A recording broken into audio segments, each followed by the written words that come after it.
being here and for being on Zoom. I'm going to very quickly run through some Regional Development Australia information, and then I'm going to hand over to Kat from ID Profile, because she's certainly more who we are here to hear from today. And then there will be a period at the end where you can ask some specific questions if you've got a particular project or some particular data that you are hoping that you would be able to access. So Regional Development Australia, for those on Zoom, just to tell you a little bit about us, we actually are funded partly by the federal government. So, but we're set up as independent organisations. So there's 52 RDAs across all of Australia, and we have Darling Downs Southwest, which, yeah, for these guys. So we have Darling Downs Southwest, which is basically everything west of where we are today, Dalby, and everything west of Toowoomba all the way through. So just a small part, 23% of Queensland is actually that land mass. And we have 10 local councils, 7 state members and 2 federal members across that footprint.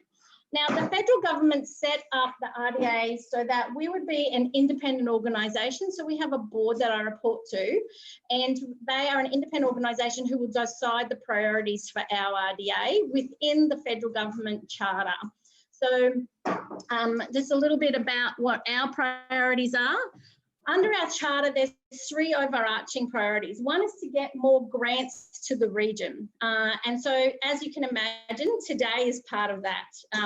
We partly fund with your local council ID Profile. And the reason we do that is we want that data publicly available, so we put in better quality grants. So rather than saying we think and we feel this is a pretty project, we want you to have hardcore data and numbers to back up your argument so that we actually get more grant money coming to our region. So as you can imagine, there's federal government, state government, even commercial buckets of money that are out there for projects. If we can get a higher percentage of that money coming to Darling Downs Southwest, then that straight away is an economic stimulus for our region. Not only is it an economic stimulus, but it's the legacy of also what you just funded that's left behind. So that's why one of our overarching priorities is to assist with grants and funding. There is also the funding part to it as well, and I'll show you the link later, is every month we update grants that are available for our region on our website. So that gets updated every month, and we've got them all listed there so you can look through them and try and find one that fits your particular project. So that's our first priority. Our second is progressing projects. Now, some people say to me, well, isn't that the same as getting a grant? Well, it's not really, because sometimes a project isn't progressing for other reasons. Maybe it's not the right people working together and we need to get some other stakeholders on board. Maybe there's a barrier that you need to overcome and we can assist you with that. So progressing projects is part of the RDA role. And then the third is certainly communicating back to the federal government. So the federal government have 52 RDA networks. Basically, every piece of Australia is covered geographically. And they have all of Australia covered so that we can feed back to the federal government what's really going on the ground. Now, we've never seen that utilised as heavily as during COVID. So at the peak of COVID, we had 3 teleconferences a week with our minister. So we actually have Minister Nola Marino is our minister. She sits under McCormack. And so we had 3 teleconferences a week with Nola during the peak of COVID. And that has been now taken back to 1 teleconference a week. But what that means is we can actually give feedback to the federal government about something that is a concern for our region. And it certainly gets passed on beyond the Department of Infrastructure. So, our minister will flag if that's relevant for Treasury or if that's relevant for Home Affairs or whatever it is. So please keep using us and giving us that feedback so that we can pass it on to the feds, okay? So there are 3 priorities. Our board then have 4 portfolios that they see as a focus for our region. So one is investment attraction. So we co-chair the trade and investment group with TIQ for the Darling Downs Southwest region. So that's a big one for us. Employment and skills is massive, and it's probably where we spend a lot of our time. So We've also got a separate contract from state government to facilitate the Toowoomba Regional Jobs Committee. And with that, we have got a virtual jobs fair coming up. So if you know somebody that is needing staff at the moment, please let them know about the virtual jobs fair. For those in the room, there is a flyer. We will email it to those not in the room. Around the virtual jobs fair. So that's about trying to get jobs filled across our region and getting people, job seekers, connected with businesses that want it. There is also an element to the virtual jobs fair that is business to business. So a lot of agencies will be in there that can help you navigate grants and funding. So, for businesses on the call, even councils, if you want to be more aware of what is available for businesses to access, then there will be workshops on the virtual jobs fair around that as well. So that's employment and skills. Another one is value chains, market development and logistics. So our key priority there, given that our region is so big, our board really focuses on the bigger, broader regional aspects rather than something that might affect one town or one council. So one of those is certainly inland rail, a major project for our region, and it does affect our western end because we have got a line coming from Thalen and from Quilpie. So that's a big one. And the other one is digital connectivity. So we have a webinar on the 19th of November where we've got 5 telcos, Telstra, NBN, Eureka, Field Solutions Group and Pivotel coming on the call to connect with councils, corporates and community around how can we have some better strategic planning around to solving our digital connectivity issue. So that's a big one for RDA, and as you can imagine, that affects all of Darling Downs Southwest. And then our last portfolio is innovation, entrepreneurship and disruption. So with that, we run a lot of workshops on different topics, and we certainly promote out through our social media and through our newsletter other innovation stuff that other organisations are doing. So we will help share that. So if you're not a subscriber to the newsletter, I would recommend it, or follow our Facebook page. Tim Smith, our admin assistant, posts most stuff on the social media. So have a look at those. So they're the portfolios. Today, you're going to learn more about these. So usually I haven't got Kat with me when I've got to do an RDA spiel. So I let people know that we do fund the ID profile tool, but Kat's going to talk more about this. But there is a community arm and an economic arm, but I'm going to leave that to Kat. But the link that you now see on your screen is our grants and funding link. So if you go to the rda-ddsw.org.au, there is a funding tab along the top, and that's where we summarise up all of the grants that are available across the region, okay? The other document that is very handy, particularly if you're in business and not community, is this one here. It is called the innovation document, and we will email this to participants. But it is this rare document where state and federal work together, and the top line is the state grants that are available for business, and the bottom line is the federal grants and programs that are available for business. So that is another excellent document. It is also on that website as well under the funding tab, but we will also email you a copy of this so that you've got it. I highly recommend. This is like the grants and programs Bible for business, but on the tab on the website, there is the grants and programs for community groups as well. So certainly have a look at those. Okay. That is it for me. I'm going to hand over to Kat. For those on Zoom, give me a second just to change PowerPoints from my PowerPoint to Kat's PowerPoint. And if you've got any questions, feel free to put it in the chat, or most of you will have now Tim's email. If you want any more information about RDA, certainly send us an email and we're more than happy to help you out. I'm going to hand over to Kat now and change these slides. Okay, perfect. Thanks for that, Tree. That's given a really good overview of how RDA in theory should work. And I'm pleased to say I do sign up for your newsletters, so I do see what is available in this region and beyond. I actually grew up in Toowoomba, so I do have a bit of an allegiance to this region. Now, today what we're going to do is we're going to run through a couple of things. We're going to look at the national, state and local impacts of coronavirus first off for this particular region. And the reason why that's important is it puts into context the data that I'm going to show you through the profile. Then what we'll do is we'll go online and we'll start looking at the profile, both the community and the economy side. So you guys have a really good idea of exactly how to use those tools when you're doing funding applications or whether you're doing applications to the bank and all of that sort of thing. But the first thing I want to start with is these national, state and local impacts, because I think it's really, really important for regional economies in particular to understand where they're at in that cycle and how this virus has actually impacted upon their region. And the first thing I can say is the impacts have varied from region to region, depending on where you were, how many cases you had, what your service sector exposure was. So your exposure to international tourism was quite significant. Your exposure to international exports and international imports was also very, very important as well as your population drivers. So if you are a region that is highly dependent on population growth, particularly international population growth, you're going to be in a bit of trouble for quite a while.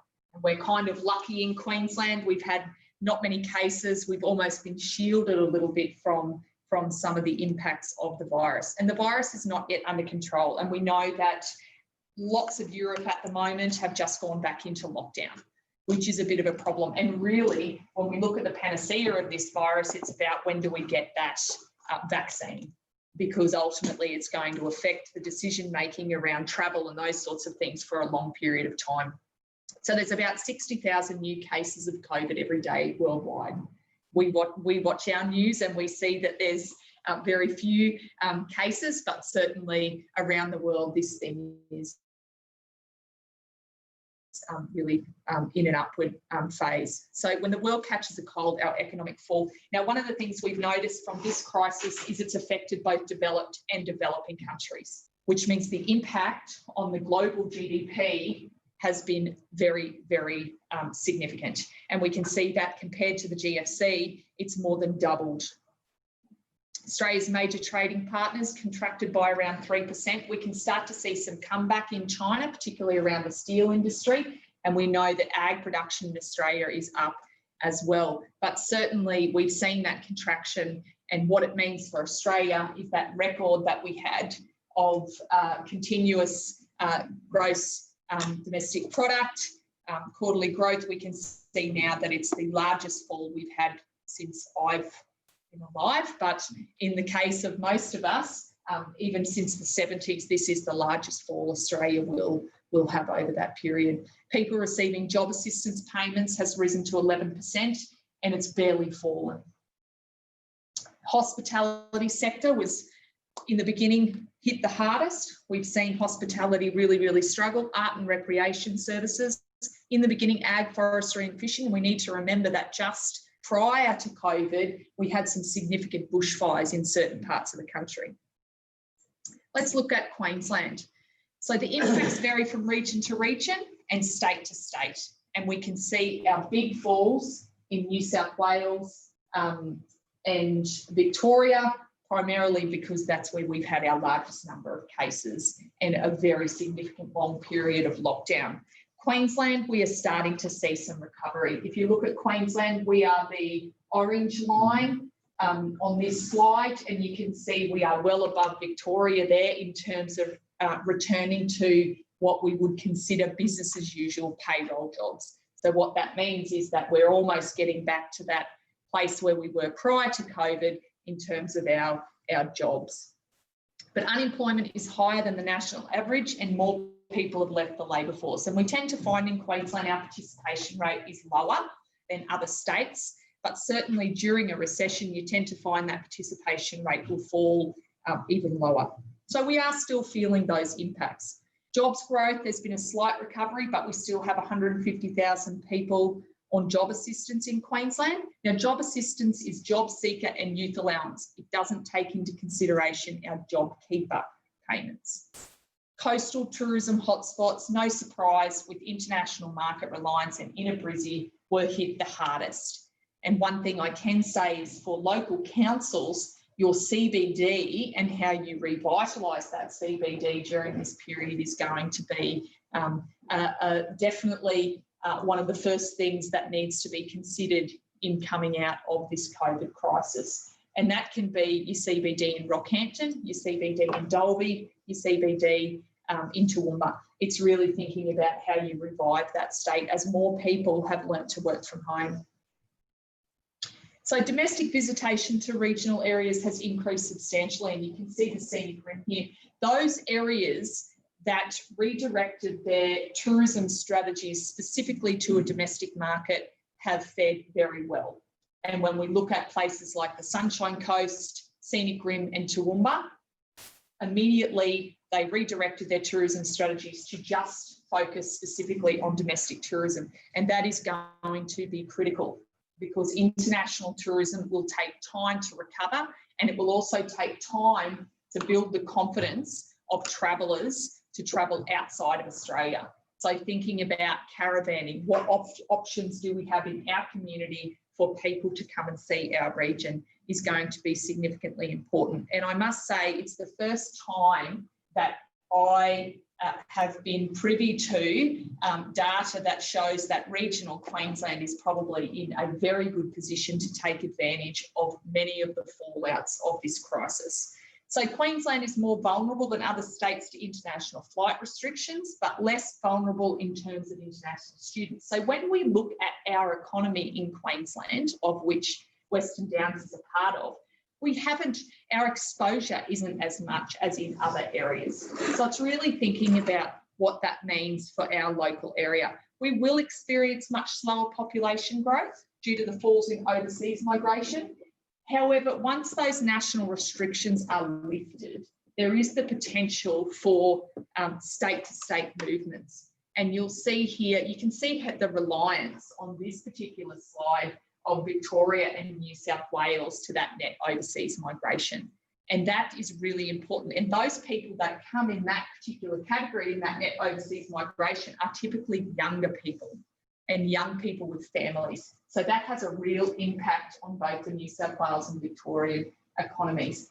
Queensland, we are very lucky that we are an attractive state, and there is that opportunity for a possible Victorian influx. In the last recession, the last major recession in the 90s, when Victoria was hit significantly harder than Queensland, we saw our greatest influx of migrants into, I call them migrants, they are our southern friends, migrants into Queensland. So it's a really important time to get it together and really be thinking about what does that actually mean for somewhere like Western Downs, for our country communities. But not only that, looking at our city centres in Queensland and thinking about, well, you know, there is this shift at the moment outside of Brisbane, people moving outside of the Brisbane, Southeast Queensland area and looking at various locations to live, particularly now that we've had this exposure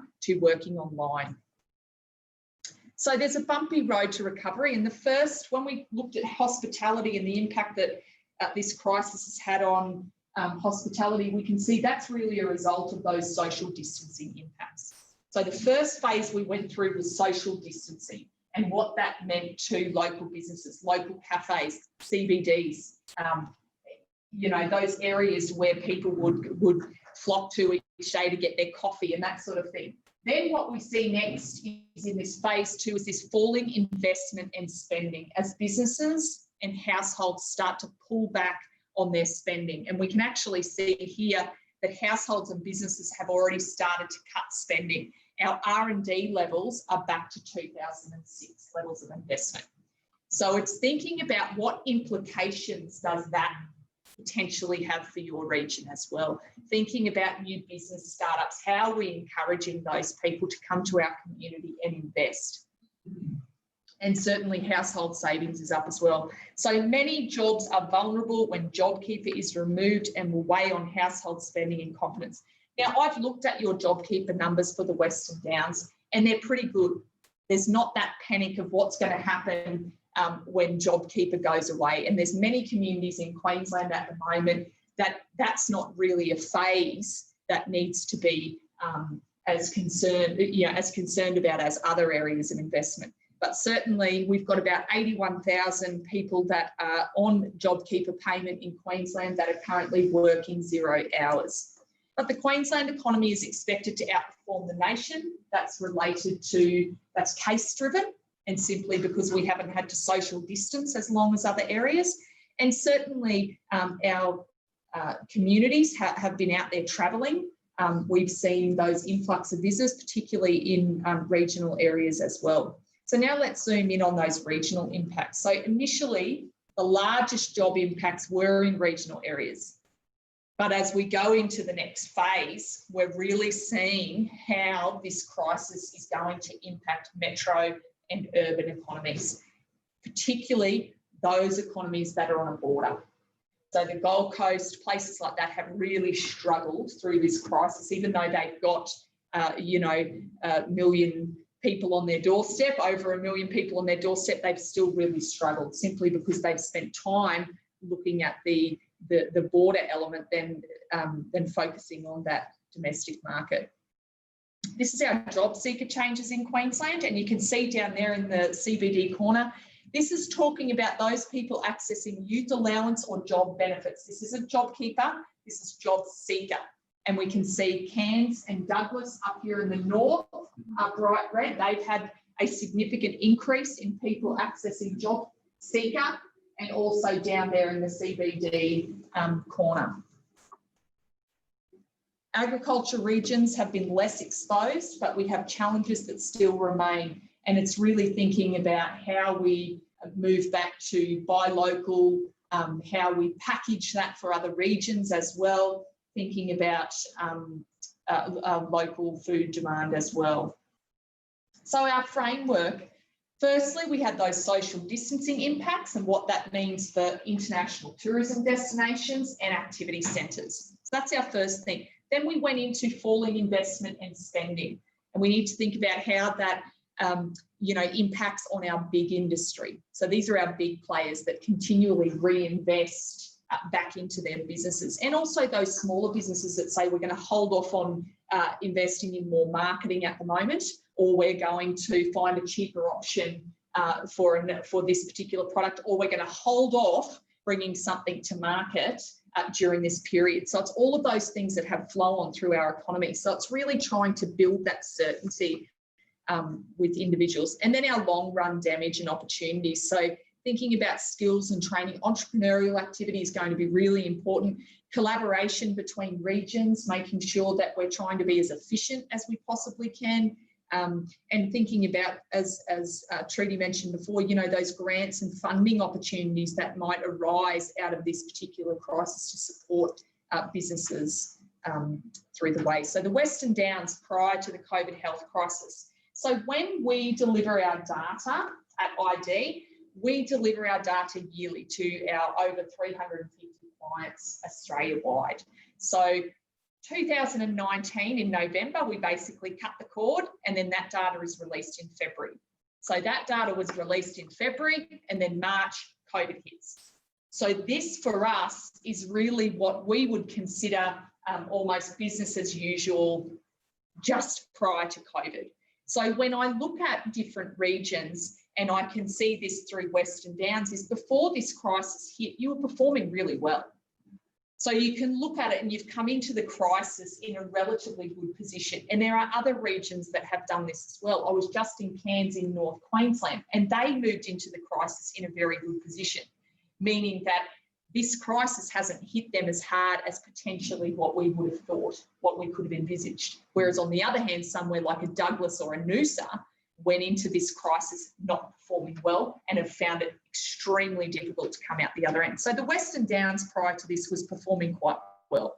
And we can see that the Western Downs industry makeup is less vulnerable to COVID. When we look here, and you can just sort of see it, the green to green here, but you can see construction, ag, forestry, fishing, mining up here are our major sort of industries. Then when we want to look at those industries that have been most vulnerable, we look here at our accommodation and food services, which is just here, and you can see we're very much below the Queensland average there. Same with our retail trade. So you can see straight away that it's not as vulnerable as other regions.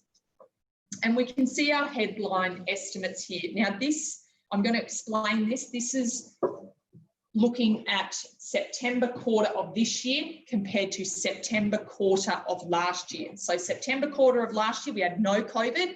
This year we've got COVID, and you can see you guys are up by 0.5%, which means that you're actually performing better right now than you were September last year in terms of your gross regional product. When we look at our local job change, so local jobs are those jobs that you guys in the Western Downs keep in your bucket. Now, those jobs may be taken up by people coming from outside. That has reduced by 5.9%. So that pool of jobs, that bucket of jobs has reduced, has shrunk in the Western Downs by 5.9%. If you didn't have JobKeeper, it will have reduced by 11.9%. Okay, so there are jobs in terms of your local jobs that are being propped up by your by the JobKeeper scheme. In terms of your employed residents has actually grown during this period. So those employed residents might be taking up jobs that these local, people have left the region.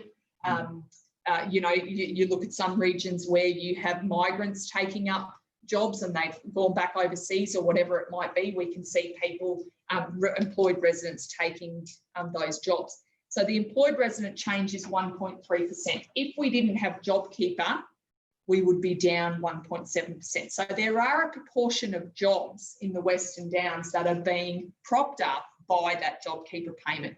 And our big sector impacts come with construction, professional scientific tech services, accommodation and food services. So let's have a look. This is just a different way of telling the story. It's almost flipped over this chart. So you can see these employed residents is positive and GRP is positive. And this is comparing you guys to regional Queensland and Australia. So you can see how in terms of your GRP, you guys are performing better than all of those regions, okay, that I just mentioned, regional Queensland, Australia. In terms of your local jobs, you've lost more jobs than other regions in terms of percentage. When we look at employed residents, though, you've gained in that particular area. So I'm hoping that makes sense. So there's some industries in our region that are finding strength, that are driving this GRP growth. So when we look at that GRP growth, which is really important, it gives us an indication of what's coming in the future. You can see mining is driving that, electric, gas, water, waste, ag, forestry, fishing, healthcare, manufacturing, education, training. We can see what is driving that growth in the Western Downs region. Where we're having our big fallaways is construction. It's really mainly construction driving that fall away. So here we can see Western Downs local jobs compensated by JobKeeper, and we can identify them by industry. So this talks to me about what's going to happen in March next year, or potentially happen. I still do believe that there are some people working JobKeeper that will still remain in a job prior to that period. As the rules change, we'll start to, figure out where this lands. But we can see, in our accommodation and food services, over 200 staff, construction, about 175, and so on and so on. So you can actually break that down into your industry category for your council, for your councillors, for your mayor to be able to have a look at what's actually happening in your region and what is the risk.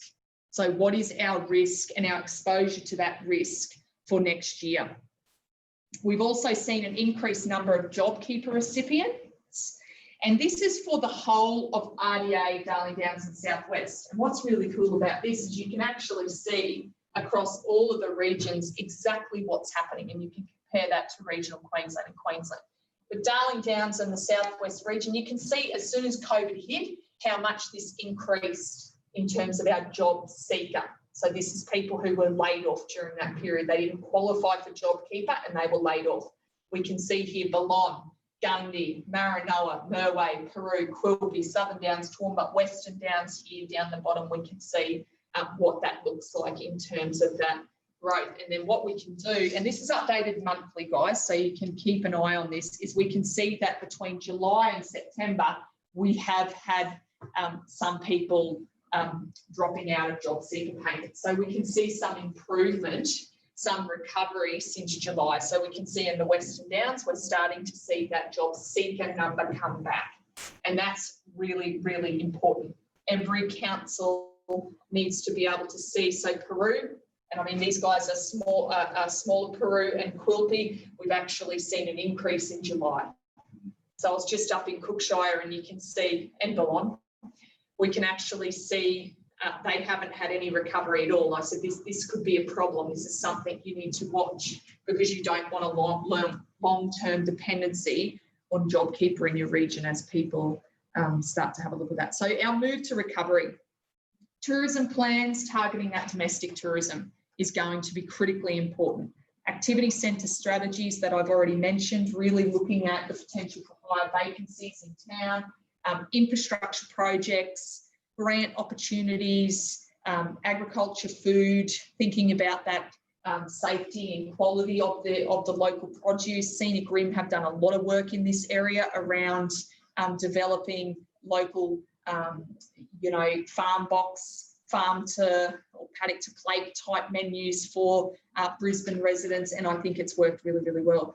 Transport logistics, skills development, mental health programs for those people that have had long run issues. So that's the COVID presentation that I wanted to take you through, and I think it gives you guys a good idea of exactly where you fit into the equation of the state and federal equation.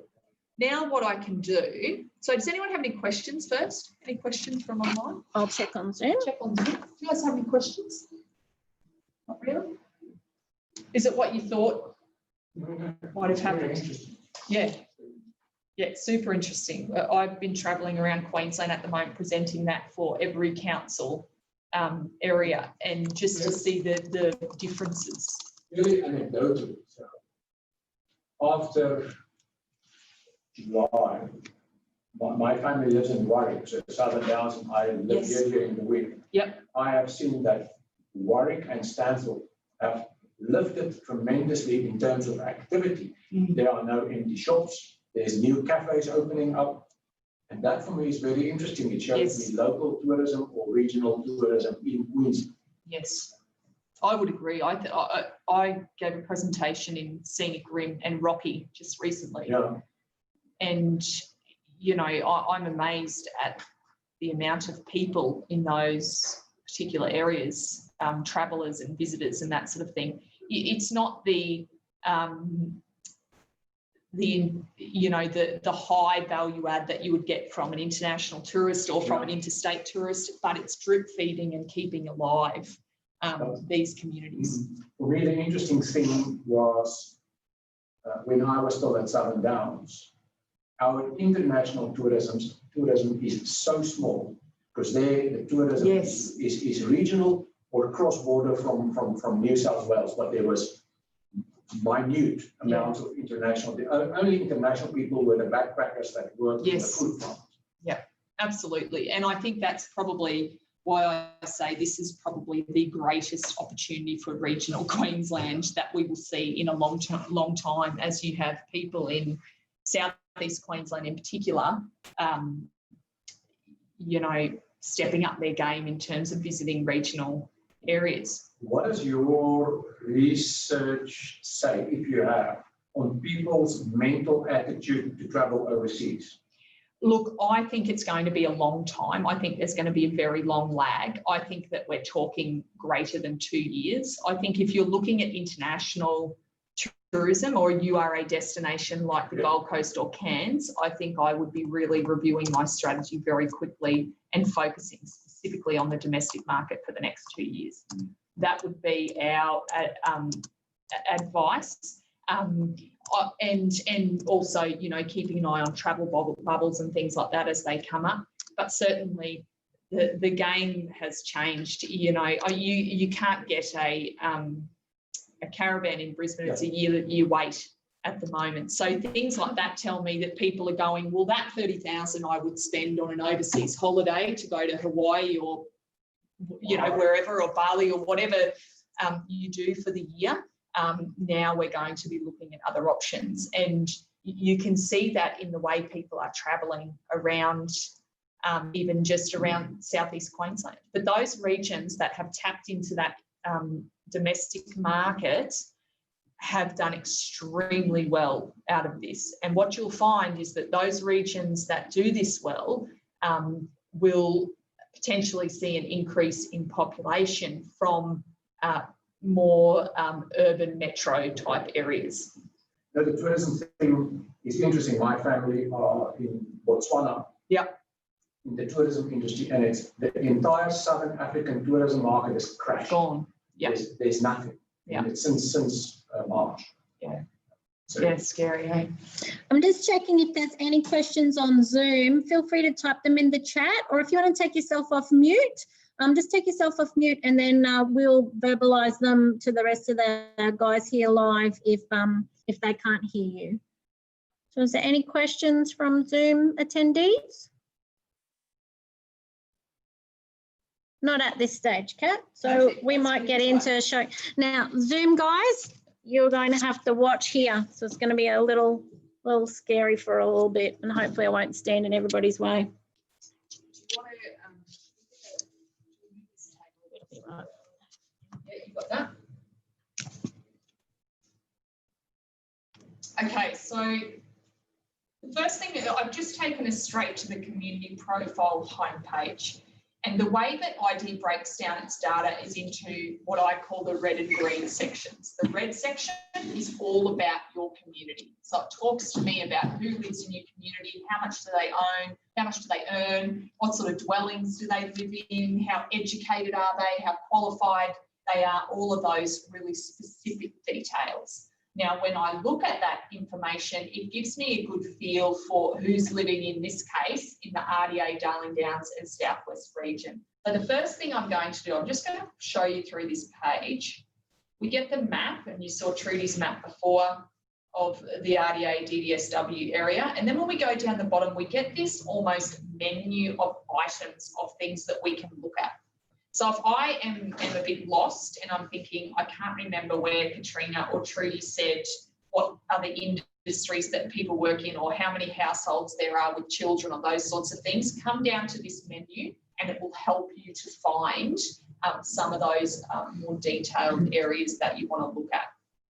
When I come up here, the first place I'm going to take you is called our population highlights. And this is a relatively new-ish page, but it just gives us an overview of all our key data sets. So when I'm looking at this, and my area at the moment I have is RDA, Darling Downs and Southwest, I can click on this for any of the different shires or regional council areas that are within that Darling Downs region, and I can also click on the Southwest Red region, okay, and that gives me an overview of the statistics in those areas. So what I'm going to do is I'm going to go down into the Western Downs Regional Council area, and it's going to adjust all of these figures so it just represents the Western Downs area. Straight away I get population, 34,585, grew by 126 from the previous year. So we can see that over time there's been steady population growth in the Western Downs area. When I come down here, I can see my median age is 37, which is younger than, you know, the population in RDA, Darling Downs, Southwest, but about the same as Queensland. We then go through what percentage Aboriginal Torres Strait Islander, couples with children, median and high density. So straight away, I can look at this population highlights page and pretty much get a good idea of what sort of place I'm thinking about. You can see here median weekly household income, median weekly mortgage, median weekly rent, overseas born, households with a mortgage. So as you can see, you get all of this data for your specific area, even down to your homeless person's estimate. So it's really great data for you guys just to have on hand when you're thinking about your region, or you're thinking about your grant or funding application and you're trying to make a case, you're trying to build a case to say, well, actually, the reason why we think we should get this grant is because we have a higher proportion of Aboriginal and Torres Strait Islanders than the rest of Queensland, or whatever it might be, or we have a younger population, we have more couples with children, that sort of stuff. So you can start to build that case. You can export that page into a PDF, okay? And then if you export it into PDF, you can just print it straight out. Next thing, I'm going to come down here. So I just come down to my little menu items here, and I'm going to go to our 5-year age groups. Now, because I'm on Western Downs, it's going to immediately stay on the Western Downs Regional Council area. So when I come down here, I'm on my 5-year age groups. What I want to know from this is, what is it sort of our dominant age group in this region, and what is our emerging age group? So from a council's perspective, they need to provide infrastructure, they need to provide parks, gardens, community support, libraries, that sort of thing. And when I look at this data, this is going to give me a good idea of who's living in my particular area. So when I look at this, I come down here and this is the Western Downs. I can change my benchmark area. So if I'm going for a grant or funding opportunity with the Queensland government, with the state government, I will compare to Queensland. If I'm going for a grant or funding opportunity with the federal government, I will change my benchmark to Australia. So you need to always remember who is your audience. So in this instance, I am picking Queensland. So I am going to compare the Western Downs Regional Council LGA to the rest of Queensland.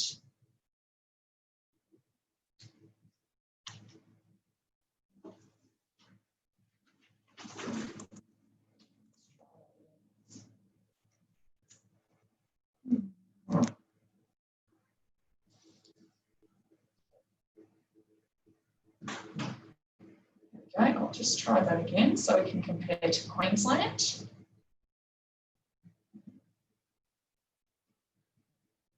Okay, so when I move down here, I'm comparing the population of this area to the rest of Queensland to be able to build a case to say that in the Western Downs region, we are a much younger population. So in terms of our, our capacity to provide primary schools, daycares, whatever it might be, there is a good reason for you guys to be able to ask for grant funding opportunities, because you have a high proportion of people in the Western Downs that are 0 to 14, okay? What we also want to look at, though, is how is that age structure changing over time? Because it's important, yes, to know our dominant age structure so we can know, okay, we're dominant in those younger groups, but where are we moving our population to? And we can see here, we've got this growth in workers, which is great, but we've also got this high, I guess, numbers of growth out here in our 45 plus. So whilst we're thinking about, yes, we need to provide for our 0 to 14-year-olds, where we're seeing our greatest change in the region is in our 45 plus. So do we have a healthcare system that is going to keep pace with an ageing population? Do we have access to diabetic services? Do we have access to oncology services? All of these types of services available to be able to cater for our changing population in our region. When you come down the bottom, guys, for your grant and funding applications, you have this written information that you can use in your reports as well. So it's owned by DDSW, and you can use that in your applications as well. You can also export this entire page into Word or PDF, and you can also export your tables and charts. So you can export into Excel or Word. Down here, if you just want to look at charts, which is kind of where I live, you can export those as well into PowerPoint presentations or whatever you need. Okay, so that gives me a bit of an idea of what's happening and what's changing over time in terms of our age groups, which is really important for decision making. Then we might want to look at ethnicity. So we want to look at birthplace, and we want to say, okay, 7.1% of people in the Western Downs were born overseas, but where are these guys coming from? What sort of population and what sort of strategies do we have for communication with these guys. Now I'm going to go straight down to the charts because that's where I like to live, and we can see New Zealand and United Kingdom, Philippines is our highest percentage of the population in terms of overseas born. And you can see there, New Zealand, United Kingdom are very traditional Queensland migrants. So, and they're very, you can see the high proportion of the population at the Queensland level there, and you can see they're very similar to Australians. So they speak the same language. You know, we don't have these barriers in terms of communication or difficulty with sometimes with getting jobs and things like that. So we can see New Zealand, United Kingdom, Philippines, but where are we seeing our greatest change in our birthplace? So yes, we are more dominant in terms of our British and our Kiwis, but where we're seeing our greatest change is in our Philippines and Indian populations. So it's thinking about that in terms of how do we provide information to our constituents? Also, what events do we run? How do we ensure that we create opportunities for learning how to speak English, things like that. So it's making sure really that we keep an eye on how that changes, and the next census will really tell us about a lot more about what's happening in the Western Downs. What is the dominant language in the Philippines? Isn't it English?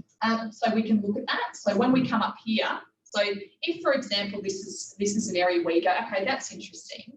Council needs to look at that because we need to think about what languages. Yeah. Now, say, for example, in Cairns in 2008 provided disaster management information in 2 languages, okay?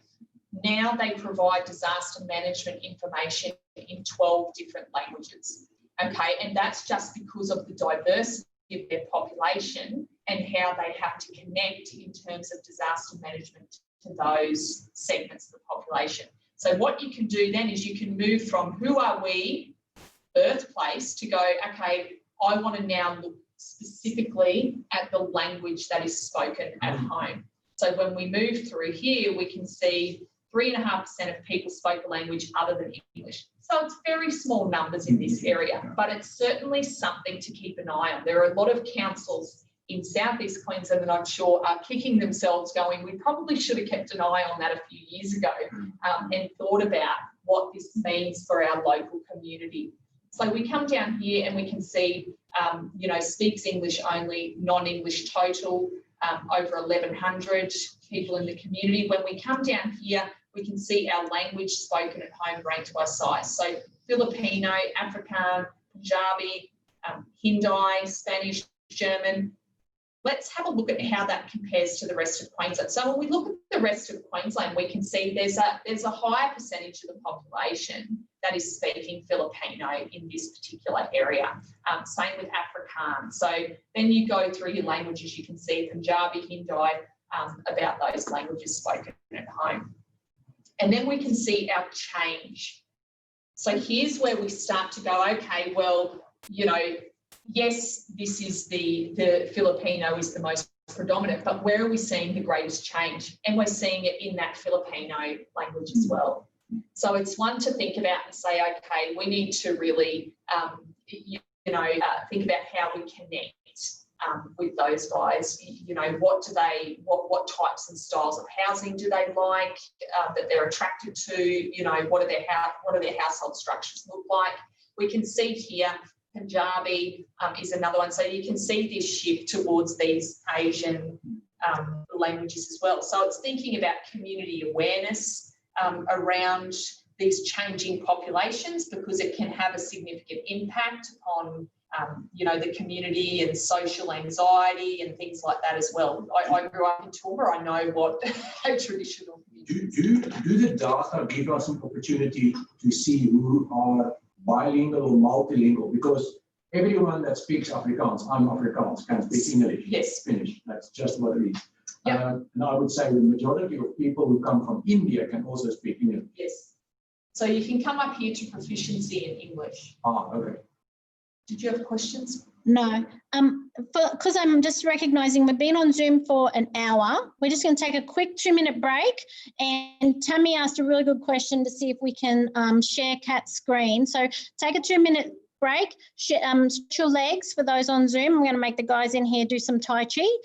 And then we'll come back on and hopefully you'll have Kat's screen. So thank you, Tammy, for sending that through. And give us 2 minutes, stretch your legs. It's the 1 hour break and we'll be back, okay?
Yeah. Mm. Mm.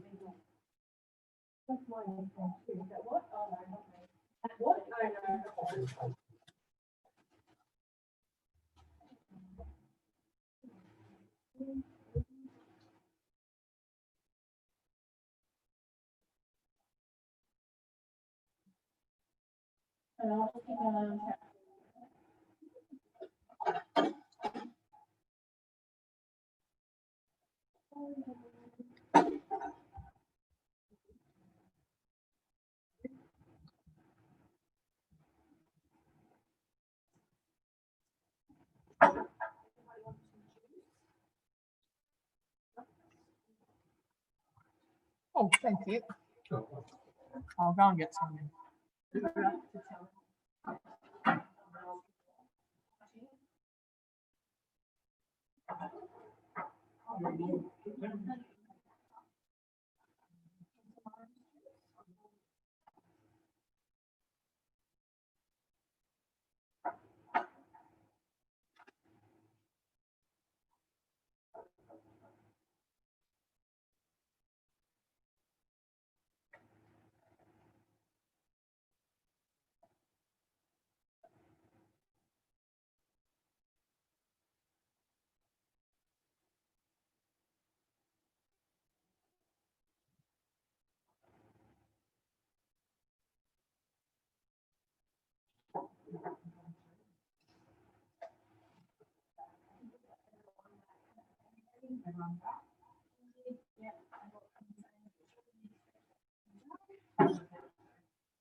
Let's do it.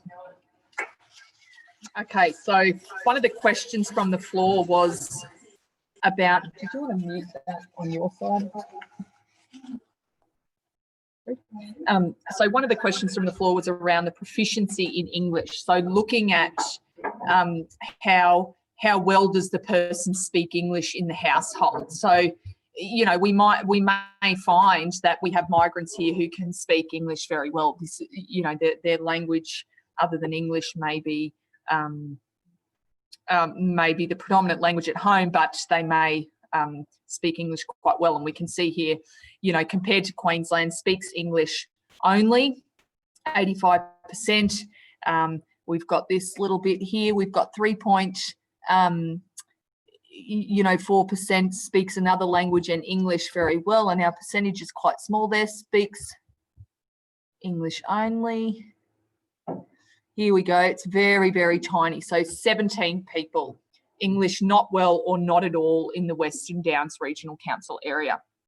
And then we've got this big not stated, which could, if we actually unpacked that, we would probably find there would be a number of those people that can't speak English in that particular category. So it's a really important one to keep an eye on, I think, particularly as your population changes over time. So that's our who are we. We can also look at our qualifications. So really, if you guys are going for a grant application, you're looking at qualifications and you're saying that we need some more, we need grants around our trade and skills development in our community. We can see down here, we can compare the Western Downs to the rest of Queensland, see how many people have a bachelor, higher degree, advanced diploma, vocational, and we can see here there's a higher proportion of people in this community with no qualification. So it's really thinking about, is there an area there where we could get some funding in order to be able to improve the qualifications of our community. We can see in terms of vocational studies, you know, we're just a little bit ahead there of the rest of Queensland, but certainly this no qualification is something to look at.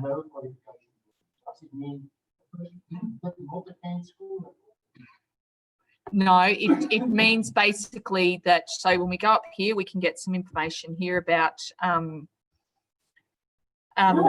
so it's persons age 15 years and over. So they may have finished school, but they have no qualification. And vocational qualifications are like your Cert 1, 2, 3, that sort of thing. A hairdressing qualification, or you know, that sort of thing in terms of your vocational studies. And of course, you've got bachelor degree, advanced diplomas, and diplomas.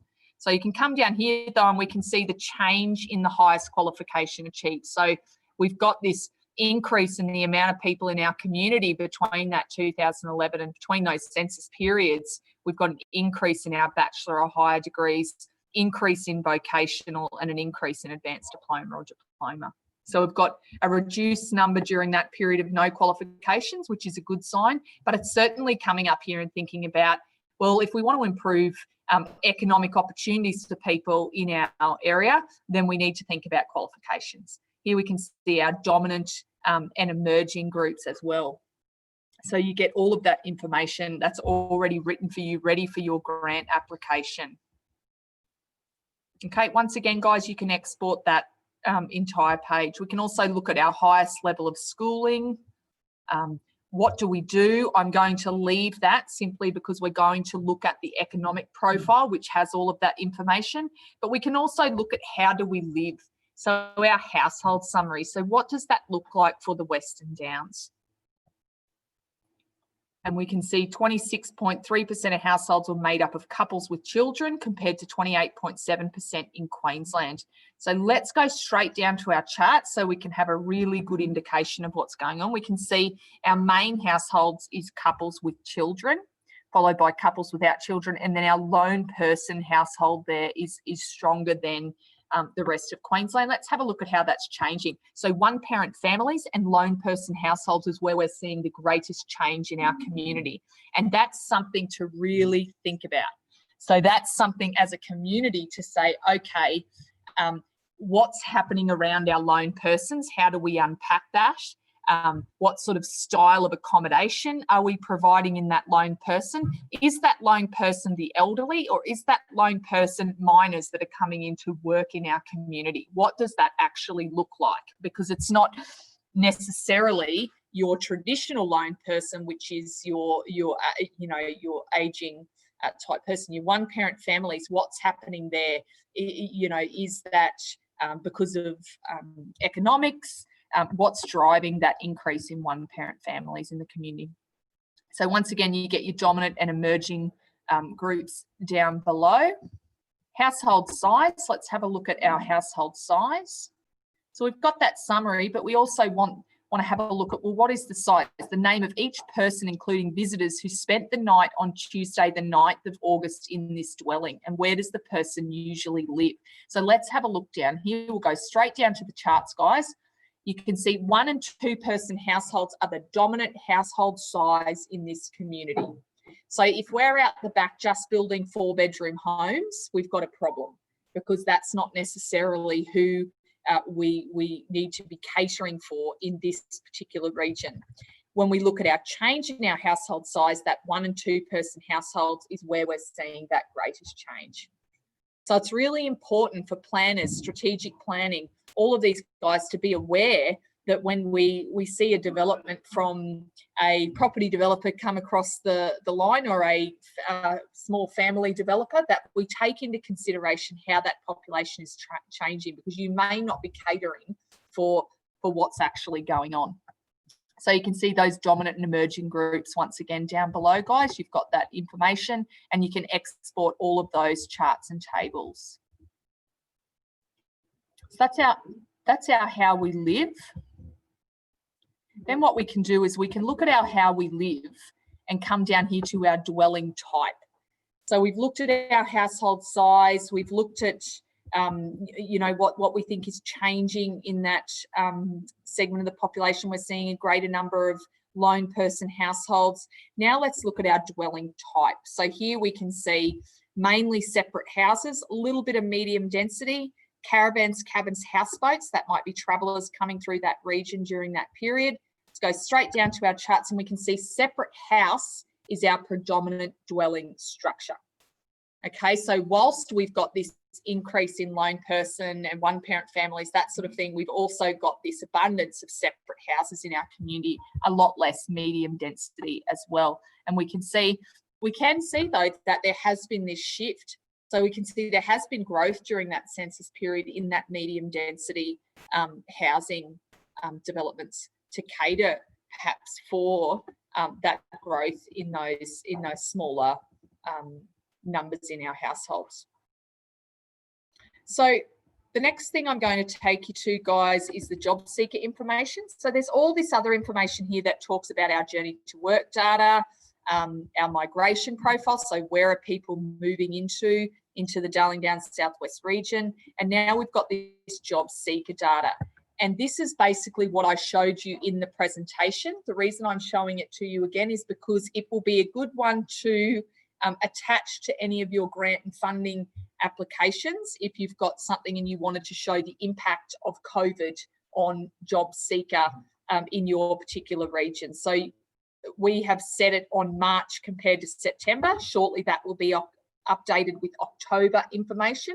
So you will be able to see exactly what that change has been in the number of people accessing job seeker in your community. And we can see from what that means in terms of our percentage in the community as well. So that's going to be a really good one for you guys to take advantage of. Down here, we've got a reports area, and I'm going to click on our area profiles and go to reports. This is a handy little section that is going to give you all of the information I just talked about, and more, of course, in one document. Okay. So I can click on all of these tabs. I can come down the bottom, click on here, put in my email address and send the report to myself in PDF or Word. I would suggest sending it to yourself in Word and taking out all of the bits that you don't need, okay? Because some of the information, particularly if you're wanting to show your staff or you're wanting to put it into a grant application, take out the bits that aren't necessary for that application. And you can break that down, guys, into any shire that you're looking at. Okay, so Balonne, Gundy, the entire RDA Darling Downs Southwest region, and you can change that benchmark to regional Queensland, Queensland, Australia, or the RDA Darling Downs Southwest region. Okay, so now that we've looked at our community profile, I'm going to get stuck into the economic profile. Now, there are about almost 1,200 pieces of economic data on this particular site. So I'm not going to obviously show you all of those. I'm going to take you to the areas that are going to be the most relevant for your applications or most relevant for your understanding of what's happening in the regional economy. So this is your homepage, guys. When I move down to the bottom, I get that menu again. So it's about looking at this menu and going, what do I actually need? If I want to showcase my local workforce and talk about who is in my local workforce, how old are they, how qualified are they, all of those sorts of things, I can come down here and click on local workers key statistics. And that is going to give me information on my local workforce and the key statistics of those industries. So this is for RDA Darling Downs and Southwest. Once again, I can click on here and I can say, I want to have a look just at the Western Downs. And I just want to know the type of people that we have working in retail. So there's a whole bunch of detail in this, guys. So it's really thinking about what am I trying to find out? What is the question I'm trying to answer? So when I come down here, I'm saying, hang on, I've got it on the wrong thing, retail trade. And I want my key statistics.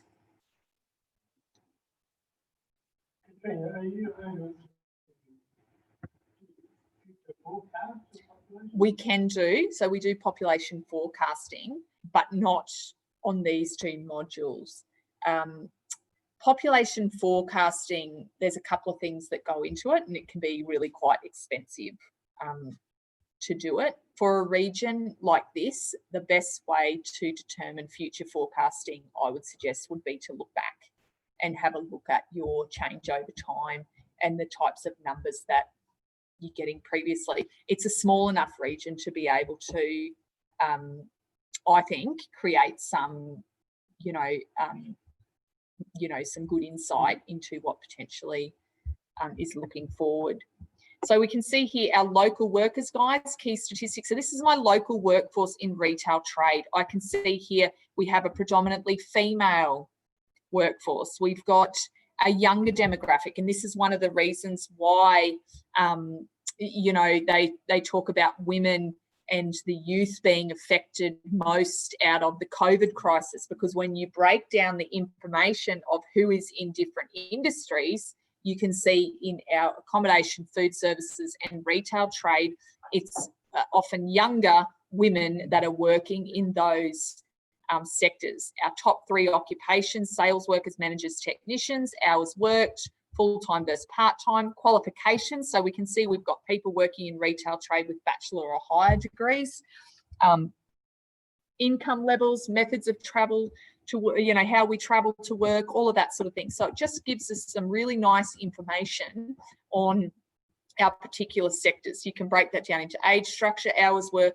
occupation, qualifications, and that sort of thing. So if you want to look at specific industries, that's a really good place to start, is really looking at your local and your resident workers. Now, your local workers are those people that are coming in each day to take up jobs in your region. So they might be residents as well, but your local worker, all the people that are working in jobs that are offered by the Western Downs Regional Council area. Then you've got your resident workers. They may be accessing jobs in Toowoomba Regional Council. They may be accessing jobs in Gundawindi. They may be accessing jobs elsewhere. So that's your resident workforce, local versus resident. Now, the first place I'm going to take you, I went a bit off target there, is to our gross product page. And this is where I found the information around how was the Western Downs region performing prior to COVID hitting in 2019. Now, this data will be updated in February next year, is when normally I will contact Trudy and all the other councils around Australia to say, just letting you know that your data has been updated with 2020 data. So that is the best time for councils to sit down and look at their data and see, how has my economy been affected over the previous year? About February next year. Okay, so that's a really important time for councils to sit down and go, what does this mean for our budgets? What does this mean for our infrastructure spending? What does this mean for grant and funding applications, that sort of thing? So it's a really important time for you guys to review. When we look at your gross regional product, we look at it in a variety of different ways. So not only do we say, well, these are our figures, and we look at our change over time in the Western Downs, we also look at it in comparison to the cumulative change with Queensland. So we can see there, Western Downs, you know, has been outperforming Queensland since about 2016, when we can see that upturn there. And then we can see our annual change in gross regional product. Now, why these charts are important is because for your funding applications, what chart you put in will depend on what story you want to tell. Okay, so it's data is all about stories and about saying, I want to showcase that, you know what, yes, we've been performing well, but we haven't been performing as well as what we have previously. So it's really thinking about what is the story to tell. Here's some media grabs below. See, if I look at this information, I would go back and say, if I wanted to tell a bit of a story that was, oh, look, a bit doom and gloom, I would turn around to this data and say, wow, our GRP reduced between 2018 and 2019. Not the fact that we've had 2 years, or 17, 18, of very, very strong growth in this region. I would be focusing on the negative element if I'm trying to, create a story around we need funding for something. So you've got that information there on your gross regional product. Then when we look here, we look at our local employment. Okay, so I always look at gross product, then I move on to local employment, because I say, okay, well, you may be having some growth in terms of your productivity, but that may not necessarily be cutting across in terms of jobs. And we can see here that growth in 17, 18 has also been accompanied by jobs growth. So there's some positive things coming into the community here. So annual change in local jobs compared to Queensland.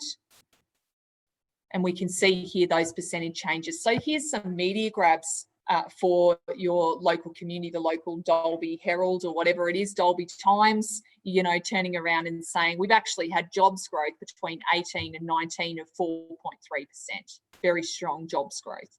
So it's thinking about what are those things we can grab out to give to our media and comms teams, and as well our funding bodies to be able to have a look at the jobs growth. So here we come down and we look at unemployment. So unemployment's a bit of a funny one, and it swings and dips over time. And you can see Western Downs that's no surprise. We can see what happens, and this is very much an economy that can be impacted by a variety of significant events like, you know, exchange rates, price of minerals, products, that sort of thing. So we can see how that's had an impact on our quarterly unemployment rate.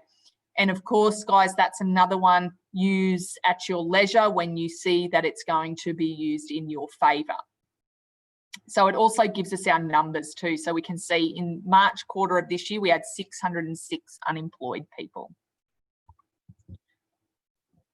Building approvals gives me some insight into what potentially we could see in the future in this particular region. So if I'm looking at building approvals, and we can see that this is just for this financial year to date. So we haven't quite got to we're just in the August period there. So we've got some more reporting to do there, but you can see how during periods of stronger building approvals, we've had stronger growth simply because we've had more people employed in construction and that sort of thing. If in February next year we start to look at this and we go, wow, our building approvals are right down, that's something certainly to think about. It's interesting because our council introduced the COVID rescue package and a application fees infrastructure charges up. You know? Yes. We have a massive spike in building and planning. Perfect. So that you'll see that start to come through the data, and that's really important because that's going to talk to you about how quickly do we recover, and then how do we plateau out of that as we transition away out of offering those incentives as well.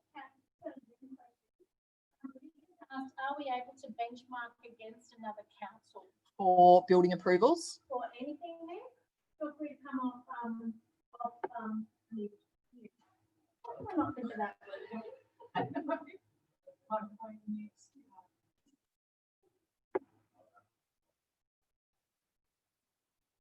We also get our exact figures down here in terms of our building approvals as well. Not off mute, but the benchmarking is against either RDA, Queensland and Australia. Yes. But everybody has access to all 10 Darling Downs South West councils. Yes. So Mick, you could run the same report on 2 councils and then compare those reports, even though the benchmarking is not available in the drop downs. Yeah, so if I'm on here and I wanted to have a compare this to say Toowoomba, and I said, well, actually, I want to compare Toowoomba to, you know, to see how they were performing prior to the crisis, I would just click on Toowoomba. And you can see here why they've weathered that storm. They've actually had quite sustainable growth over a long period of time in that region, partly driven by population growth, but also on industry diversification, airports, major infrastructure projects have gone in, Grand Central upgrades, all of that sort of thing. So you can just go in, change your council area, and certainly take a look at what's happening in those regions as well. So now I'm going to come down to economic value, and I'm going to go to value add. Now, guys, I'm going to jump around a little bit at the end here because I want to get into that economic tool at the end for the last 15 minutes so that I can show you how to use that tool. So this is our value added. Here we've got, I'm just on Toowoomba, so I'm going to take it back to Western, take it back to Western Downs. So that's where we are. So what we can do is, what I want to look at here is the profitability of my industry. So I want to look at how well my industries are performing. So when I go on here and I can see Western Downs Regional Council area compared to Queensland, and I want to have a look at what's been happening and what's been driving the growth. And immediately there, I can see mining has been driving that growth, oil and gas extraction. So if I just click on these things at the outside here, so if I just click on these sectors, it will create a drop down of all of the different subsectors included in manufacturing, agriculture, wholesale trade, all of my different ANZIC codes, so all of my different industry codes. So I can see straight away exactly what's happening. We've had some growth in finance and insurance services. education and training in preschool and school education, which is great because when I looked at the population before and we saw those dominant structures within our 0 to 14-year-olds, it's nice to see that there's investment happening there. Healthcare and social assistance, medical and other healthcare services, this is great. So it's really changing along with the changes that are happening in your population. So the money you would suggest is going to some of the right places. So we can see there exactly what's happening. So when I come down, I'm going to go to my charts and you can see our value added. Most of the value add in our community comes from mining, 41.31%. So that's how much profitability comes back into the community, or how much of your profitability comes from mining. Construction is another big one, which is why it's important to have that pipeline of construction, electric, gas and ag, forestry and fishing. So they're sort of your 4 big ones. And then after that, you've got these little bits of manufacturing, wholesale, retail, trade, things like that. What we want to look at now is how that's changed. Now, I've got it on 2013-14 to 2018-19. I'm going to change my comparison year to just the last year. So I just want to see what happened over that 1 year period. The reason I do that is because in next year, when we drop off that February data related to November, you guys are going to want to look at, well, what happened over the previous year. So always change that comparison. You will not always. Sometimes people want to look at specific events like the GFC or things like that, when a cyclone came through a community or a flood or a bushfire or something. But here we want to look at between 17 and 18 and 18, 19, our change in our value added in terms of mining and ag went down. Electric, gas and water went up. Construction went up. So when we looked at it from 13-14, we could see this big increase in terms of mining, but actually over the last year, we've had some contraction in that industry. So it's really interesting the way you look at it. Excuse me. So then we come down the bottom, we've got our dominant and emerging groups. So an analysis of the value added by industry tells us that the 3 largest industries were mining, construction, ag, forestry and fishing. The major difference between value added of the Western Downs and Queensland were a larger percentage of value added by mining and so on and so on. So it's really looking at that information to give you some hints on what's changed perhaps in some of those sectors. That also shows significant vulnerability for us, having 41% of us coming from mining. Yes. If world demand changes. Absolutely. And it's the same thing when you look at how COVID has impacted tourism destinations. Being a one-horse town creates that vulnerability in and its own challenges. So it's really thinking about what can we do outside of mining in order to create some more balance. Cairns has done it really well, I must say. I think they've done a really good job of that. So that's our value added. The other thing you can look at here, guys, so you can look at your output in the same way, but you can also look at your exports. And exports is a really interesting one because at the moment, people are going, well, what are we going to do? If we're an international exporter, a predominantly international exporter, I can't reach some of my markets at the efficiency that I did perhaps previously. So here we're able to break down our industries into domestic versus international markets. So I can look here and go international exports. And I can come down and say mining had the largest international exports by industry. In 17-18, over that comparison year between 17-18 and 18-19, we had growth in our international exports. So this is prior to COVID. Growth in our international exports, and then the rest of it's barely shows any sort of significance, and that's predominantly in our oil and gas extraction. So let's have a look then at our domestic exports. So if we've got that in mining, we've got that growth in international exports. So a very high reliance on international exports for our mining. So you can see there the domestic market where we're playing in terms of our oil and gas extraction compared to our international markets. So it's really thinking about, well, what does that mean? You know, and how sophisticated is our export strategy? And I'm sure, you know, in a community like this, you know, you'd hopefully be working really closely with those guys to be able to have an understanding of what's happening in that industry and how it's changing, and how those guys are reacting and shifting in order to cater for it. So I'll come back here and I'll click on international exports again. And so some communities at the moment have been working with us around, well, what is our vulnerability? And you can see here our vulnerability in terms of exports sits in our mining sector. And then we can see how that change has happened over time. So over a year, that growth and that demand for product from international markets. So really, really interesting one to keep an eye on how that has changed over this year, and whether or not there's been an impact. We know there's a resurgence in mining coming. We can see it in the data. So it's, you know. Does not tell us where our product is being exported to.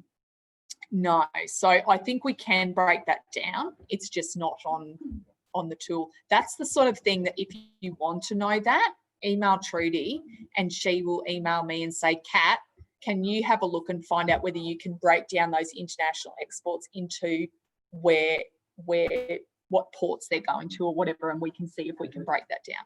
Anecdotally, I just wonder, you know, whether the top fight between our government and the Chinese government, and yes, what will the impact if they really say, yep, they flip the bird and they go to South Africa, which is a massive exporter of coal as well. Yep. And they go there, what happens? Yep, yep.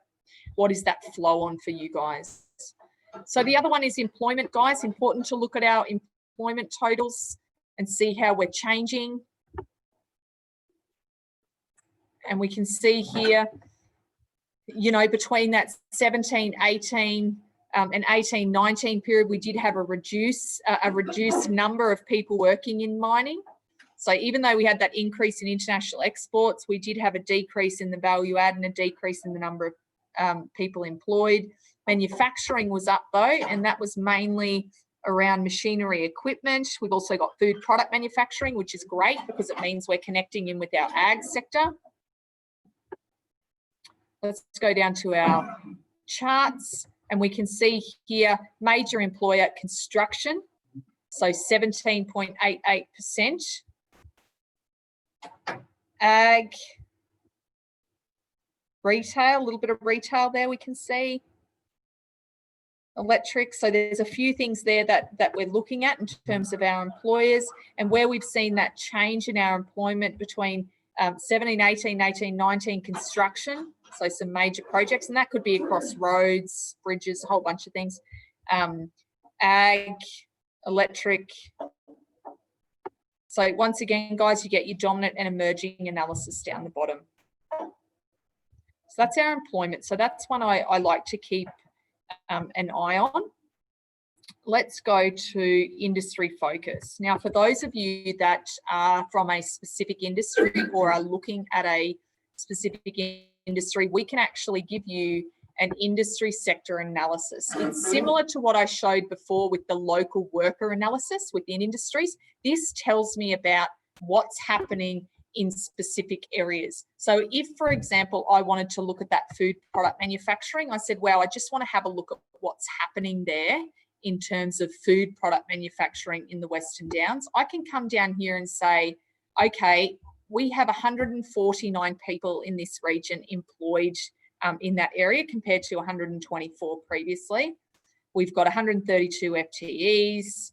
This is our output sales, our value add, our exports, what we do domestically versus international. All of this information you can get on any sector.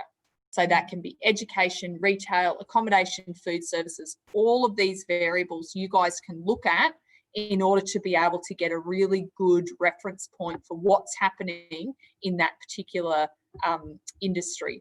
And you can see you get your head industry, but you also get your subsectors as well. And when we come here, we can see economic output. So in terms of our economic output by destination in food product manufacturing, it's mainly local sales, which is good. Tells me now that during this period, we're less vulnerable in terms of food product manufacturing. Small amount of domestic exports here.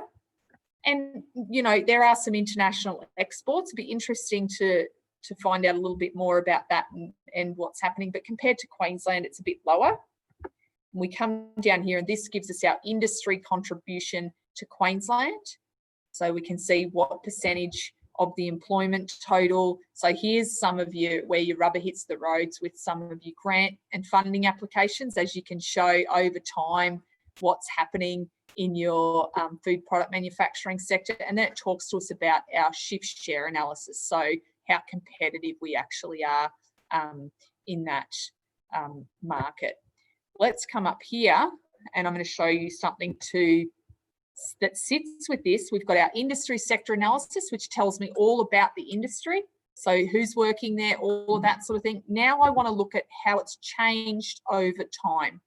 Okay, and this is one that when I was working at council, we used to showcase to government the way our industries were changing over time. This is about dispelling myths and it's about showing opportunities. So if I want to show opportunity in the food product manufacturing sector, I might use this particular chart here to say, look, actually, we've had some growth over the previous period because we've been doing a lot of work between connecting our agricultural suppliers with our food product manufacturing businesses in the region. And we've found that there's been some connectivity and we'd like to see that grow to X amount. Okay, so you can actually show what's changing over time. Here's your employment as a percentage of Queensland, how that index has changed over time as well.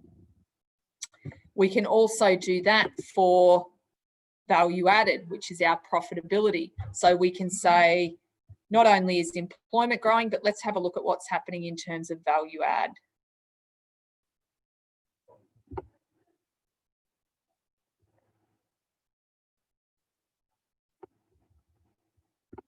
And we can see our value add in terms of food product manufacturing has increased as well.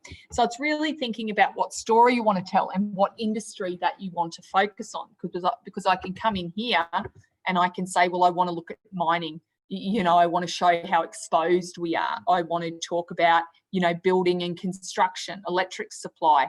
There's a whole range of different, you know, subsectors that you guys can focus on to tell a particular story. So that's our industry focus. The next thing, guys, I'm going to come down here.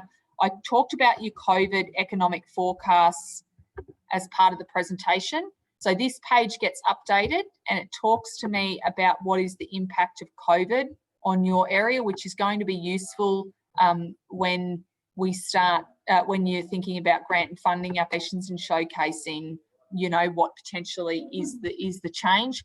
I would be talking about this local job change rather than, you know, the positive growth that you've had. You're not the only regional Queensland economy that's seeing nice little spurts of growth, but certainly, you know, depending on what story you want to tell, you know, and you can come down here, guys, and you can look at our local jobs compensated by JobKeeper. And if you actually hover over, you can get some real numbers. So local job change without JobKeeper, we actually gained 202 jobs without JobKeeper, but our local jobs change was 255 because we've got 52 people compensated by JobKeeper.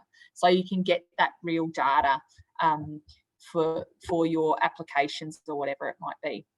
Then we talk about our employed residents as well. And you've got your assumptions and methodology if you care to read about it. So now I'm going to go on to our economic impact model.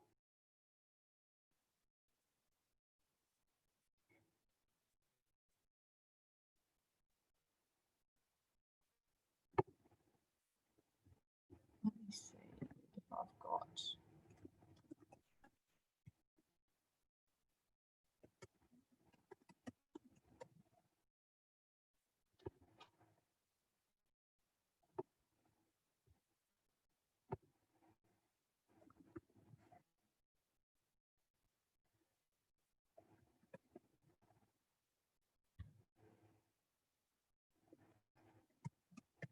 Trudy, do you have the password? Can you bring it up? I think I'm just not putting in capitals. Western Downs region. Just the Western Downs one's fine. Is it got any capitals?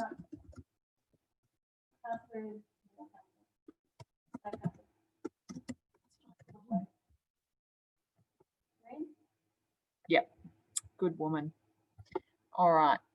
So when we come into our economic impact model, this is where the rubber hits the road in terms of our grant applications, okay? And it's actually relatively simple model to follow. It's not a complex model. It's really about, why did that jump around there? It's really about making it as user-friendly as we possibly can. All the work has been done in the background. Now, the economic impact model is about measuring the impact of changes in your local area. So project changes, infrastructure changes, you know, different scenarios that you can run around different projects and that sort of thing. So we come here and we select our industry. Now, if we have someone coming to town and they say, I want to build a factory, okay, I want to build a food product manufacturing factory. The first thing that we do is we come in here, my apologies for scrolling around, is I come in here and I select building construction. If you have a building element of your project, you will have to run the model twice, potentially more, because you always need to run it for your building construction phase. So if you are constructing a product, whether it's a new council building, whether it's a library, a community centre, a factory, industrial estate, whatever it might be, you will need to run the model for building construction. If it's a bridge, you will run it for, where's my construction? If it's a bridge or a road, you will run it for heavy and civil engineering construction. Okay, but for this example, we're going to say this is a sort of a factory, an industrial sort of factory. And you look here, your drop down is sales or jobs. Now, if I'm in a building construction phase, it's always in sales because you don't quote the house price to build a house in numbers of jobs. You quote building a house in, this is a $500,000 4-bedroom home or whatever it might be. So we put in here our sales, and let's say this factory is going to be $5 million. So this is a food product manufacturing factory. Okay, so it's a $5 million factory, and I click submit. Okay, now what I want to do is I want to look to all of the variables I need to include in the model. You can export this entire page, okay? So you can export this report straight away into a Word or PDF document. I would recommend Word and take out all the bits that you either don't want people to see or you just want to avoid specific topics, particularly when we're talking about councillors and that sort of thing. So we come down here, and this is our factory, and this is our starting position in this region in building construction in terms of output, value add, local jobs and resident jobs. Remember, local jobs is what we offer. Resident jobs is who takes them up. So we've got more local jobs than we do residents taking up those jobs, which tells me that people are coming in each day to do construction in this region, which is no surprise. Here we've got our amounts for all industries. Our direct impact on the building construction sector in terms of output is $5 million. That's because I said this shed or factory was going to cost us $5 million. Our industrial impact is $1.34 million. Now, this data is unique for this region.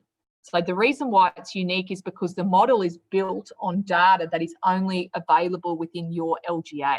So it takes into consideration all of your journey to work data. It takes into consideration how your people in this LGA spend their money. It has a unique multiplier, which means that how this money moves through the economy is unique in your area. You on the Western Downs spend your money different to the way people in Charleville spend their money, or Sydney or Melbourne or Townsville or whatever else. So we have this industrial impact, then we have our consumption impact. Our total impact on the Western Downs Regional Council economy is $6.9 million in terms of output. Okay, so that's what we look at in terms of our output. So if you're going to council and you're presenting what your total impact is on the Western Downs economy, that's what I would be quoting. Then you've got this type 1 and type 2 multipliers. So these are those little variables that I'm talking about are unique for your region, because a construction worker in this area is different to a construction worker elsewhere. We move down here where the rubber hits the road, impact on the Queensland economy. Total impact on the Queensland economy is $8.27 million in terms of economic output. So we started with 5 million. We bought lots of stuff from our manufacturing plants and gravel and whatever else we needed in order to be able to build this project. Then that reverberates through the economy. Then we had our consumption impact as people who are working on the project bought their lunch and got haircuts, sent their kids to school, whatever it might be. Then when we come down here, we get our total impact on Queensland and our total impact on the Australian economy. Okay, so we've got our impact on Queensland here, 8.27 and 10.2 in terms of our impact on the Australian economy. So those are your quotables, guys. That's where you go to find that information. Then when you come down here, this is all your information that you would have printed out as part of that report. Here's your impact on the output. Here's your impact on local employment. Here's your impact on value add, impact on GRP, impact on employment by industry sector. If I look through here, it also tells me about where the jobs are created in the Western Downs Regional Council area. So it's not just construction. We'll create a job in manufacturing. We will create 2 jobs in professional scientific services, finance and insurance services, accommodation and food services. So you can see how that makes its way through the economy. So it's all about how, the money moves through the economy. So you get your resident employment impact. So you get all this information down the bottom that gives you guys an idea of how, how this product or project will add value. So you export that and then you take out the bits that you don't need. So in your funding application for the state government or federal government, it will tell you what information you need, and then you go through this report and you find what you need and you attach that to your grant application.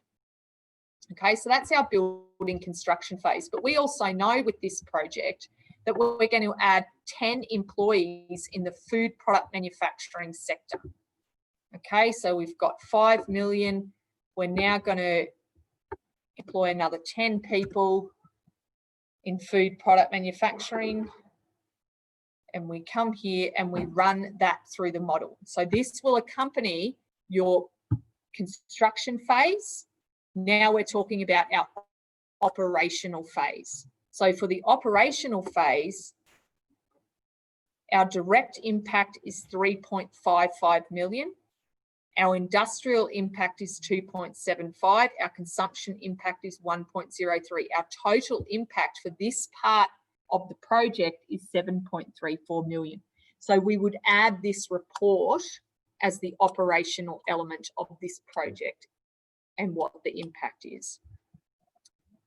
Okay, so that brings us down to total impact on Australian economy. Once again, guys, I'm not going to read through it, but here's all the information at your fingertips. Not all of this you need. Okay, so it's really important to know that don't look at this and go, oh my word, how the heck am I going to work out what industry employment impacts and impact on value add by blah, blah, blah. That just sounds like gobbledygook. What you need are these figures here. What is your impact on the Queensland economy? What is your impact on the Australian economy? Okay, so the rest of it is about showing how you justify coming up with those figures so you can pick and choose the bits that you need for your application. Okay. So is there any questions on the model? It's pretty straightforward. It's just getting in and using it and practicing. Always come back to us if you have any questions. Come back and say, look, Kat, we put this in. We're not 100% sure. We're a bit confused about this, whatever it might be. But we can work through it with you guys to make sure we get it right. And if we want to start Yep, so you go through Trudy. So I think Yep. So if Trudy has anything, she goes, you know, I'm not sure. And she normally comes to me and goes, Kat, we've got this happening. Can you help this person? Yeah. So for those that are in the room, I did actually put it in the chat for the Zoom guys. Any of this stuff, you send email through to Tim, who you should have his because he sent out the meeting invite. So admin@RDA, or you send it to me, which is just director@RDA, and then the rest of our blah. And then anything we can't answer, we will always send to Kat for further investigation.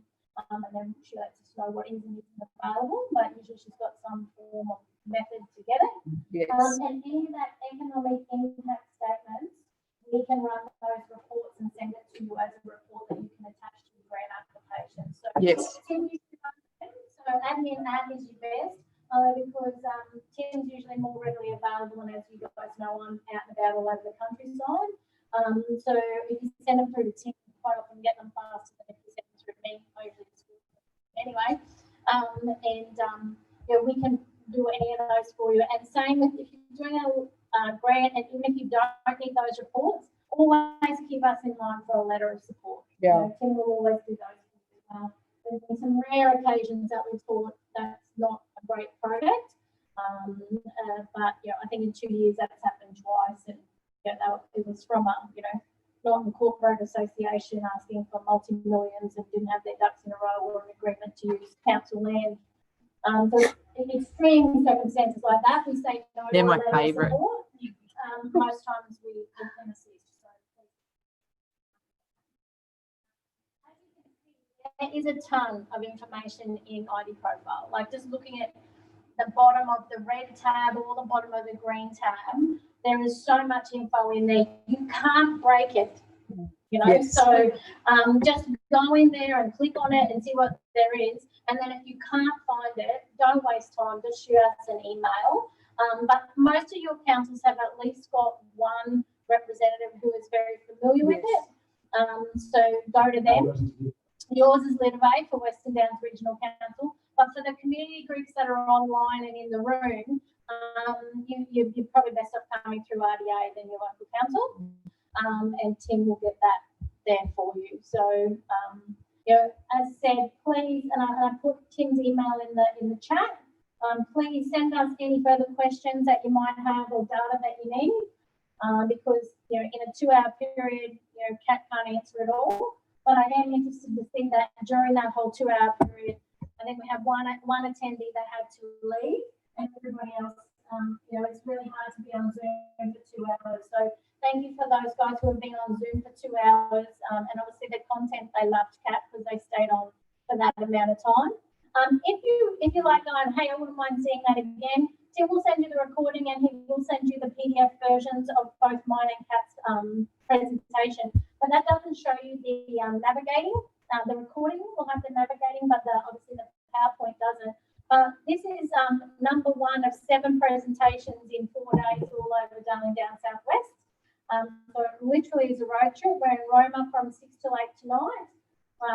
Cunnamulla and Charleville tomorrow, St George and Gundy on Wednesday, and Warwick on Thursday. They all have Zoom links.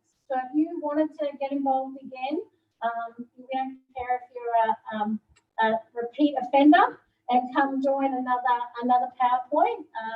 How do I ask? Yeah, we can get them to you. Can you just see? Yeah, Tim's got them, but I'll send them to you, Cecil. So if anyone wants one, please let us know. Yeah, the only difference is the data in that PowerPoint presentation that Kat sends through, and she will navigate, obviously, in Roma, it'll be all about Maranoa and, et cetera, et cetera. But you feel free, Zoom doesn't cost us anything, so just click in there and watch it again if you want. Maybe have a play with it between now and another Zoom call, and then you might have some more specific questions that you want to ask us about. Feel free to do that also. All right. Kat, did you have anything else to add? No, that's great. Just as long as I know where to go to ask questions and.